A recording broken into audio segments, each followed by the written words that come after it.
بسم الله والصلاة والسلام على رسول الله. أهلا بحضراتكم. ما تنسوش يوم 17/5 الموافق الجمعة بالملعب بجوار قوة المراسلات بالسيدة عائشة بالقاهرة، مع تنظيم أول معرض مصري للحمام الكينج والحمام الروماني. إن شاء الله هيكون موجود عمالقة من محترفين الحمام ده يا جماعة. في مصر هيكون في طاقم تحكيم على درجة احتراف ونزاهة وشفافية. هيكون في جوائز قيمة جدا يا جماعة. ان شاء الله عاملين لحضراتكم مفاجآت كبيرة في المعرض. المستفاد من المعرض هو يعني حث الناس وتطور الهواية في مصر، وبالذات الحمام الكينج والحمام الروماني.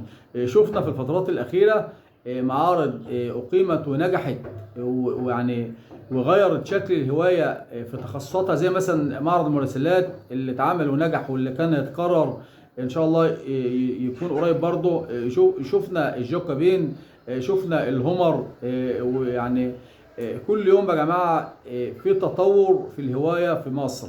محدش يقدر ينكر ان المعارض مهمه جدا.